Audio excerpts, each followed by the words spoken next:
Fala galera, tudo bom? Tio Uli aqui na área. Vamos falar hoje da empresa Graziotin, é uma varejista small cap. Eu tenho ela na minha carteira e a gente vai fazer hoje a análise horizontal dela, tá? A análise horizontal é aquela análise que você vê a evolução dos dados no tempo. Basicamente, a gente faz o seguinte: pego aqui os dados, ó, estamos em 2019. O que a gente vai fazer? A gente vai pegar o ativo total, por exemplo, e vamos ver a evolução dessa mesma conta em relação a 2018. Beleza? Então, olha aqui, por exemplo, o ativo total, ele cresceu 4,57% no último período de 12 meses. Perfeito? E aí, quando a gente chega na conclusão total, a gente pode fazer isso aqui, ó. Pega os números, arrasta para baixo, e aí a gente vai ter a evolução disso tudo no tempo. E aí a gente pode agora formatar esses dados para aparecer em termos percentuais, e a gente vai conseguir entender ali algumas dinâmicas. Deixa eu só dar uma excluída aqui em algumas linhas que não tem muito sentido a gente botar. E eu vou mostrar aqui as principais contas que eu, pelo menos, presto atenção, beleza? Então, vou aproveitar aqui, vou esconder isso, não que seja pouco importante, só para melhorar a visualização de vocês aí. Então, o ativo total, que contempla aí o ativo circulante, o ativo realizável a longo prazo, e o ativo permanente, que é composto pelo intangível, pelo imobilizado e investimentos, isso aí cresceu 4,58% nos últimos 12 meses, já vinha de um crescimento de 5,06%, e acompanhando aqui, ó, pelo menos nos últimos 4 anos, a gente vem acompanhando um crescimento na ordem ali de 4,9% do ativo total. E aqui a gente está olhando agora o ativo circulante. O ativo circulante, esse diminuiu 11% nos últimos 12 meses. Saiu aqui de 353 milhões em junho de 2018 para 313 milhões. E muito desse valor aqui, ele diminuiu, pelo que a gente observa, da diminuição das aplicações financeiras, que passaram de 97 milhões para 38 milhões. E aí, como eu já ensinei para vocês, qual é a melhor maneira da gente entender o que aconteceu com isso? A gente vem aqui, ó, no site da empresa, Graziotin RI. A gente pode entrar no site de relações com os investidores. A gente tem os resultados trimestrais. A gente pode vir aqui, ó, divulgação dos resultados. Em alguma hora a gente vai entender aqui na nota explicativa como que isso se comportou. Beleza? Aqui é só um dado um pouco mais resumido dos dados aqui da empresa. Então, a companhia atua com o mercado varejista nos ramos de vestuário, utilidades domésticas, lojas localizadas nos estados do Rio Grande do Sul, Santa Catarina e Paraná. A estrutura da operação de varejo é composta pela rede Graziotin, Por Menos, Total, Frango Jorge. E a empresa ela tem o Centro Shopping, uma agropecuária, uma financiadora e uma empresa de manejo florestal. Entendeu? Ela está localizada lá em Passo Fundo e a gente vê aqui o percentual das vendas de cada uma dessas marcas que ela tem. A Graziotin aqui domina com 60%. O ticket médio aí vem crescendo 9% do segundo trimestre de 2019 em relação ao trimestre de 2018. Aqui a gente vê o número de lojas, ela fechou 10 lojas e inaugurou 12 nesse período. Mas vamos voltar lá para a nossa análise horizontal, que é isso que eu gosto de olhar mais. Então, caixa e equivalentes aqui se manteve muito estável, basicamente 3% de alta, mas continua num valor que ele é pequeno em relação ao todo, de um ativo total de 700 milhões, isso aqui representa um pouco mais de 1%. Quando a gente soma com aplicações financeiras, a gente já tem um valor um pouco mais robusto, de 48 milhões. E esse valor, ele realmente representa 7% do ativo total, então ele é mais relevante. Mas lembra, esse valor aqui era um total de 106 milhões em junho de 2018, tá? Então, muito da diminuição do ativo circulante veio aí da diminuição das aplicações financeiras.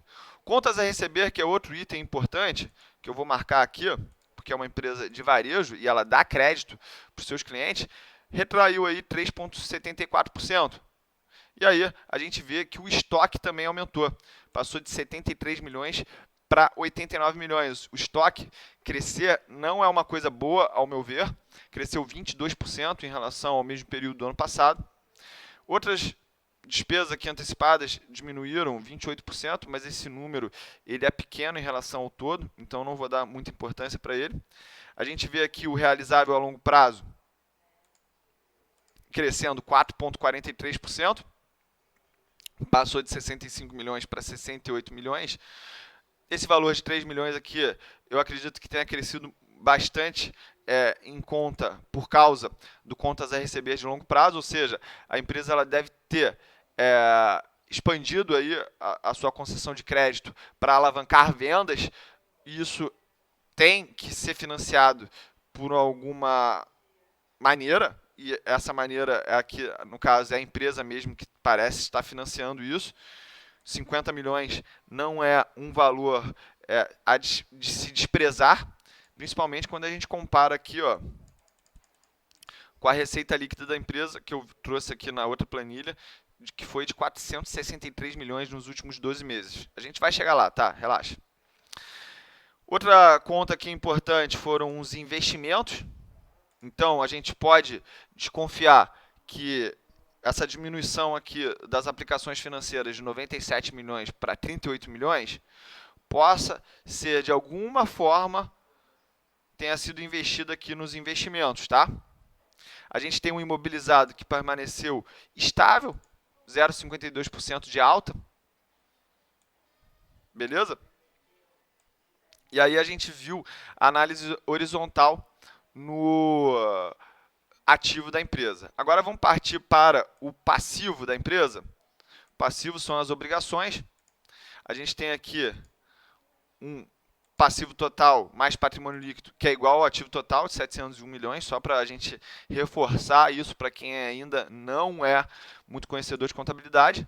A gente tem o passivo circulante estável, continua em 110 milhões de reais. Aqui a gente já consegue ver que a empresa ela tem um capital de giro muito robusto. Como é que a gente calcula o capital de giro, gente?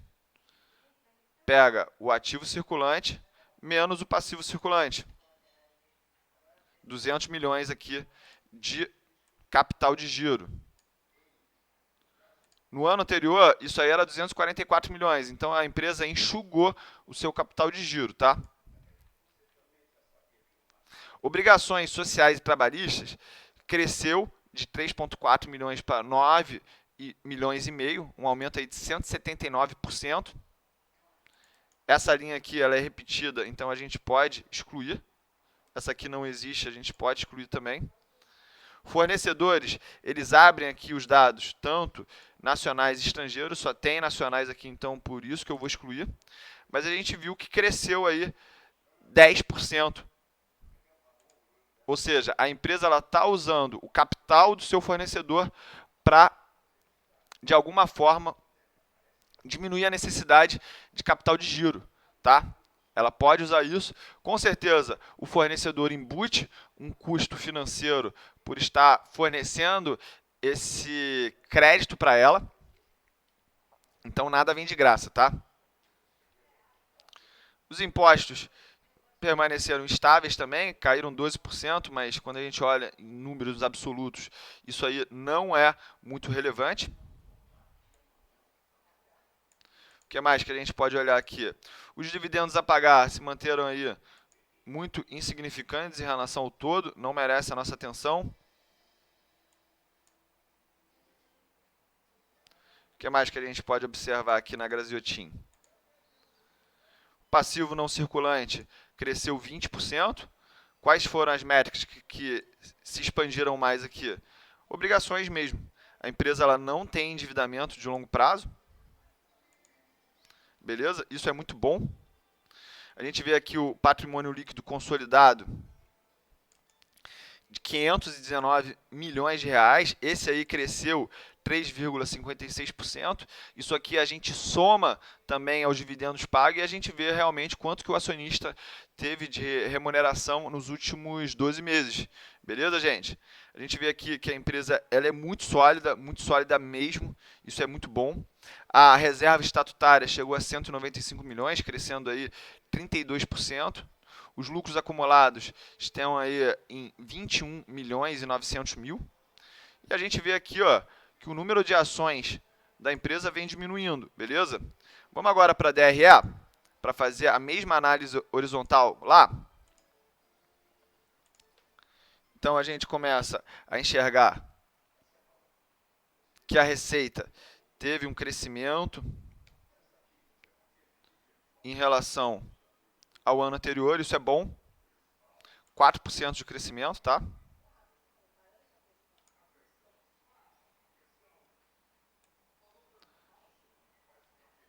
Vamos trazer esses dados. E aí vamos olhar agora tudo isso com mais calma. A gente teve a receita crescendo 4%. Deixa eu só esconder isso aqui para vocês conseguirem ver aí melhor os números. A gente teve a receita crescendo 4%. Na média dos últimos 3 anos, essa receita subiu 5% ao ano em média. Os seus custos subiram 2%, ou seja, é normal a gente esperar o lucro bruto crescer numa taxa maior do que a receita, por quê? Porque os custos cresceram num ritmo menor, ou seja, ela ganhou margem bruta. Beleza? Outra coisa é a despesa operacional, essa aí cresceu acima da receita, isso aí com certeza deve ter impactado no lucro operacional, que é o EBIT. Então, vamos marcar aqui essas células mais importantes. Receita, lucro bruto, aí a despesa cresceu num ritmo maior, como eu já falei, e aí onde que ela cresceu mais? Cresceu nas despesas administrativas, tá? Eram 40 milhões e 258 mil para 47 milhões. A receita, como vocês podem ver aqui, cresceu quase 19 milhões de reais em 12 meses. Só a despesa administrativa cresceu 7 milhões. Ou seja, isso aí está crescendo por quê? Se você quer saber, tem que ir na nota explicativa que a empresa libera, tá? O que mais que a gente pode entender aqui de relevante? A despesa com venda cresceu 8,59%. Então, a gente tem que entender se houve campanha de marketing, houve algum tipo de assunto que fez isso aí crescer acima das vendas, tá? E a gente vê aqui que o lucro operacional, no final das contas, caiu 10%. Por quê? Pelos motivos que a gente falou anteriormente. Despesa crescendo num ritmo maior do que as vendas. Resultado financeiro, esse cresceu 10%. Ou seja, a gente vai ver o impacto do lucro líquido menor do que do lucro operacional, caso os impostos ali não mudem muito essas contas, tá? Então, o lucro operacional passou de 45 milhões para 40 milhões e 694. É normal que a gente tenha visto uma queda nas ações. Vamos ver aqui como que as ações se comportaram. Trago aqui o profit, tá? Então, a gente vê realmente, olha, vamos botar aqui no período semanal, que eu acho que vai ficar mais claro. Então, a gente está vendo aqui, ó, as ações, elas estão meio que estáveis nos últimos 12 meses. Estamos no mês 8 aqui, ó. Está nesse patamar aqui, ó, nesse canal, há bastante tempo. Mas é uma empresa que ela, todo ano ela está somando lucros, todo ano ela tem um crescimento aí de seu patrimônio líquido, tá? Então é uma empresa que eu não me preocupo. Olha aqui, essa alta toda aqui, ó, foi um momento de desconfiança da empresa. Vamos voltar aqui agora para a planilha do Excel. A gente tem que sempre observar isso, gente. A empresa ela continua somando 40 milhões de reais do seu lucro operacional em 12 meses, tá? Isso é muito bom, muito bom. E aí vamos agora para o lucro antes do imposto de renda. Esse aí chegou em 72 milhões, vindo aí de 73 milhões em 2018 e 86 milhões em 2017. Por isso que a gente vê aqui, ó, a empresa andando de lado até com uma queda em relação a 2017 aí, uma queda de 14%. Vamos olhar aqui ó, especificamente esse valor menos esse valor sobre esse valor.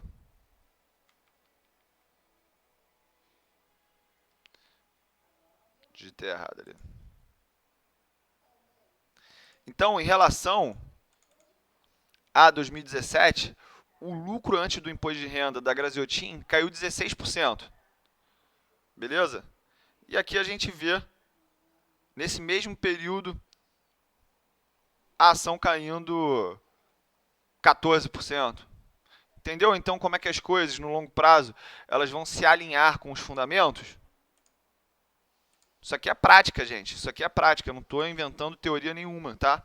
Eu estou mostrando só os resultados na prática. Aqui a gente tem os impostos a serem pagos. Esses aí cresceram em 17%, chegando a 20 milhões. E aí, no final, a gente tem o lucro líquido aí, chegando em 51 milhões de reais. Uma queda de 8% em relação ao ano passado. E no ano passado, a gente já tinha observado uma queda também de 14% no lucro líquido da Graziotin, tá? Mas ainda assim está somando resultados, isso é dinheiro entrando no bolso. O bom investidor de longo prazo, o que ele faz? Ele vai pegando os dividendos que foram pagos e vai recomprando mais ações da mesma empresa, caso ele mantenha a confiança que a empresa vai continuar reportando resultados positivos, tá? Outra coisa aqui importante que eu acho legal assim botar, a gente também tem essas mesmas análises para depreciação e amortização, que é um outro item importante, ao meu ver, porque ele diminui o lucro, mas ele não representa a saída de caixa, tá? É claro que a empresa ela tem que continuar aportando em ativos fixos, que é da onde sai a depreciação, mas isso aí é uma decisão que o management pode tomar ainda. Se ele vai aumentar o ritmo dos investimentos, diminuir o ritmo dos investimentos, fechado? Mas a gente vê aqui que a depreciação aumentou 14,9%. Se a gente somar a depreciação ao EBIT, a gente tem o famoso EBITDA, tá? Então eu posso botar aqui o EBITDA e a gente faz o seguinte: pega o EBIT e soma com a depreciação e amortização que está aqui na linha 30.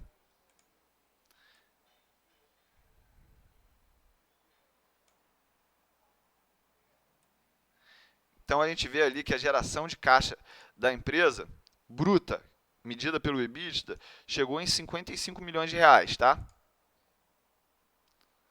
Vamos ver os dividendos que a empresa pagou? Aqui, ó. Os dividendos foram de 15 milhões no último ano, 26 em 2018, 24 e 15, respectivamente, até 2016. Esse valor aqui de 15 milhões, ele é derivado do lucro líquido, tá?